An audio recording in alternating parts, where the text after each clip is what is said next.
Okay, so wanted to record a video, and I'm sitting outside because I don't know when I will be able to be outside very often in the next few weeks or months, so hopefully you can hear this. But I've wanted to record a video for all week, but it's just been a little crazy. So it is Sunday.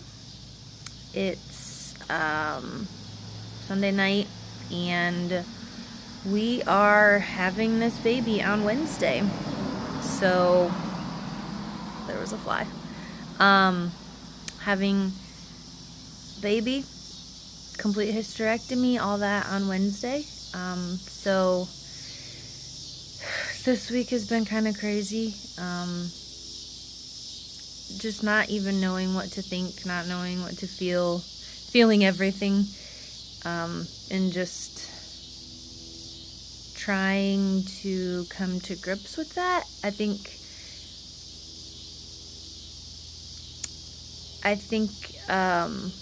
the baby aspect has kind of got lost in the whole shuffle of cancer, of sickness, of chemo, all that. And so it's like, holy crap, we're having a baby.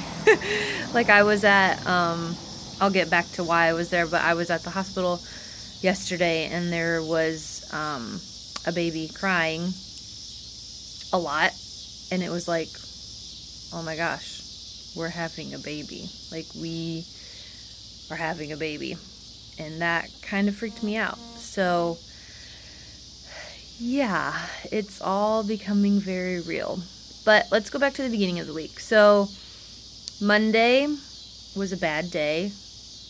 I was crying all day pretty much, just because it was like everything was overwhelming this next week, like not knowing how everything's gonna go, and just everything, it was just overwhelming. Plus it was also the anniversary of my mom's death, so that, I think subconsciously more, I didn't think about it a lot, but like, you know, it's there. So I think that kind of affected me. And then Tuesday we had appointments all day. And one of the things that happened, so we met with my oncologist as like the last appointment before the surgeries and all that. And before, he had always said, no matter what, like, we're going to do this hysterectomy, and I think no matter what, you should do at least 3 more rounds of chemo. And so that's kind of like what we had, at least I had in my mind. We'll do the hysterectomy 4 to 6 weeks later, we'll do 3 rounds of chemo, and then hopefully we'll be done. So after talking with him again on Tuesday, he was kind of like, well, you know, there's 3 different ways that this could go. And he had always said that there were different options. He's like, you could have macroscopic cancer still inside of you, which basically, like, you can see with your eye. It's there, it's huge, like, you can see it. And he's like, in that case, we would probably do like chemo and radiation and really like go after this. And then he said there's microscopic, which obviously you see it with a microscope. He's like, it probably wouldn't be as serious. We would do like 3 rounds, whatever. And he's like, and then if we, like, you know, cut all your stuff up, do the pathology, and there's nothing there, then he's like, you know, maybe we would just call it a day, basically, and not do anything. So for me, being the planner that I like to be, having a plan, even though it's not like anything, that like really threw me for a loop, because I'm like, you would think I would be happy because there's a chance that we wouldn't be doing chemo anymore, but it's just like, now there's a decision. Now, like, because we could, if it's not there, we still could do chemo. He could come back. He kept saying, I'm really going to have to think about it. I'm really going to have to think what I think you should do, because, like, I just don't know. You know, I don't want to put you through that if you don't have to go through that. But I really don't know. And he probably said that like 5 times. I just don't know. I don't know what we would do if we came back and there was nothing in all the, like, in all of the stuff that we took out, if there was no cancer. I just don't know. And he kept saying it. And I'm like, so that I feel like, and he was like, obviously, this is your life, your body. You can do whatever you want. But that kind of puts the decision more on us, where I'm like, I want to be told what to do. I know that might sound weird to some people, but like, this is major. This is like life for the next 4 or 5 months. And it doesn't just affect me, it affects, you know, my 2 kids, my husband, everyone that has to help us. So it's like, I don't know. I don't know what I want to do. I mean, obviously I don't want to do chemo because it's horrendous and it's, you know, it's horrible, and I can't imagine doing it with another baby and having to find childcare for that baby, and, you know, just all the logistics of it, and not being able to take care of either of them. And like, of course I don't want to do it, but at the same time, if we don't do it and the cancer comes back, will you always have that question of, if we had done it, would it have not come back? Granted, this is a very aggressive type of cancer. It could come back anyway, even if we did 3 more rounds. So maybe you shouldn't do them, and you should just, you know, hurrah, we did these, and, you know, go on with our life. So I don't like the fact that there might be a decision that we have to make. But we'll come to that, I guess, when we come to that. So the surgery's on Wednesday, and then he said we probably won't get, like, the results from the pathology until the next, like, Tuesday-ish, something like that. So I guess we cross that road when we get there. But, yeah, so that's kind of a new development with that, that I'm not, like, super excited about, but whatever. Haven't really been excited about any of this. So that's new with the doctor. What else? So I went for a regular non-stress test because I've been going twice a week, and on Friday. And for those of you who haven't had a baby that's had to have them, because I never have, basically you go in, they put a monitor on, they listen to the heartbeat, and I don't want to say this wrong because I don't want, like, if anyone is a medical person, they look for accelerations in the baby's heartbeat. So they want 15 heartbeats. So like if his baseline is like 135, they would want up to 150, and they would want that sustained for like 15 seconds. And they want that 2 times, I think, in 20 minutes. So accelerations that last for 15 seconds twice in 20 minutes. So I went on Friday, just for my regular, because I'm going twice a week, and then they were supposed to do an ultrasound. Went for that, and he did not have the accelerations that he needed.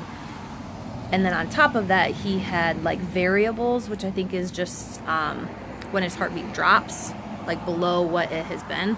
So they were kind of worried about that. So they did that, and then next part of like the thing that like what they do if like the baby's not responding is like they did like a babies do practice breathing. So they do an ultrasound and they watch like the diaphragm, and they can see the kidneys moving, and what they're supposed to do is breathe for 30 seconds within a 30-minute time frame continually, which the one nurse up in labor and delivery was like, that's really hard for a 34-week-old. Like, he's not even 34 weeks old, but like that's like a big like ask. So she didn't make it sound like it was a big deal because he failed that too. So because he like failed all these things, they made me go up to the emergency department in labor and delivery and like monitor the baby and like all this kind of stuff. And I was there for 5 hours when I wasn't planning on it, and I was starving. And they made me like drink all this juice and like eat graham crackers to try and get the baby to like move more. So I was supposed to go out with my friend for her birthday to do lunch, because her birthday is like right after we're having the baby. So we were like trying to get it out of the way, not get it out of the way, but trying to celebrate.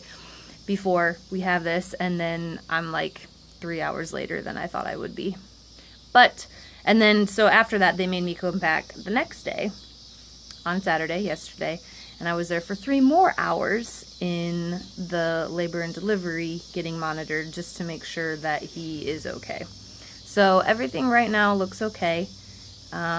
His heartbeat looks good, he's moving, all that kind of stuff. So they're not too worried. I was really, really, really mad and disappointed because they had scheduled a growth ultrasound, and then the lady who was doing the ultrasound was like, no, it's not scheduled, like, we don't have that, blah, blah, blah. And I'm like, no, I'm pretty sure, because I just want to know how, I almost said how little he is, how big he's going to be. And she's like, nope. And then I went up to labor and delivery, and they're like, yeah, you were supposed to get a growth ultrasound. So we still don't know how big he is, but he's going to be a little peanut, which is crazy. People have given us, like, onesies, like preemie onesies and clothes, and it's like, I mean, they're like this big. Like, it's ridiculous how small they are. I just can't imagine a baby being that small, because all of my sister's kids come out ginormous. Like, literally. Ginormous. So, yeah. So, those were the major events. We're just trying to get ready for the baby. And I think my phone's gonna die, so it might die. But we're just trying to not even get ready, because we don't know what we should do, because we don't know how long he'll be in there. We don't know what he'll be like when he comes home. We don't know how big. So just trying mentally to get ready, to try and do some fun things, to go out to lunch. We have Grayson's, like, check appointment tomorrow. Yay. Fun stuff. But yeah, it's just, we're trying to get ready mentally. And just prepare. So I'm excited in a way that it's going to be over. I'm dreading it because I have no clue what's happening. I think physically I am just exhausted. I'm miserable. Like, I know I'm only 34 weeks, and women who are pregnant who go full term, like, I am not trying to, I don't even know. Like, I know everyone struggles, and I almost feel lucky to not have to go another 6 weeks, but I am miserable. Like, my body is just tired and sore, and my back hurts, and I have, like, heartburn all the time, so I feel like I'm just going to throw up, or maybe it's acid reflux. I don't know what it is, but I feel like I'm going to throw up all the time, and I'm not sleeping, and my feet are swollen, and my face is swollen. I asked Jordan, I was like, dude, is my face big? And he was like, yeah. Because they have me on so many steroids, and I was swollen with Grayson. But he's like, it's just a little roly-poly kind of thing. And I was like, wow. So, my face is big. And my hands are big, and my feet are big.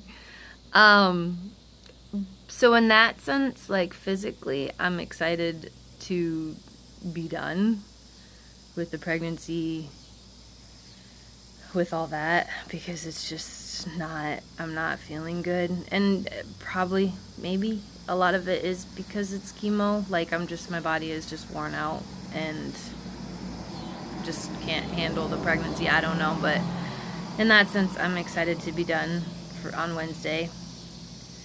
But then, who knows? Recovery and all that kind of stuff could be horrible. So, but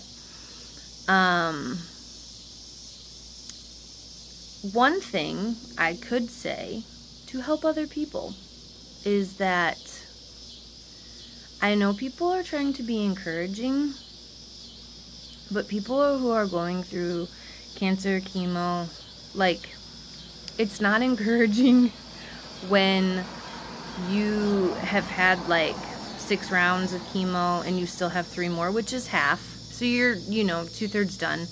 But you still have, like, 3 more rounds. And people are like, oh, you're almost done, like no big deal. And I know they're trying to be encouraging, but it's like you don't understand what 3 rounds mean. Like, you don't understand like the horribleness of it, and the like everything that goes into that, and the not seeing your kids, and the feeling like you can't eat anything and you're going to die. And like, does that make sense? Like, I know you're trying to be encouraging. I know you're like, oh my gosh, like it's only 3 rounds, but it's like, no, it's 3 rounds of torture. And so just like for future, for people, just watch what you say, how you say it. Like, you're trying to be encouraging, but sometimes it can just be like you're belittling almost.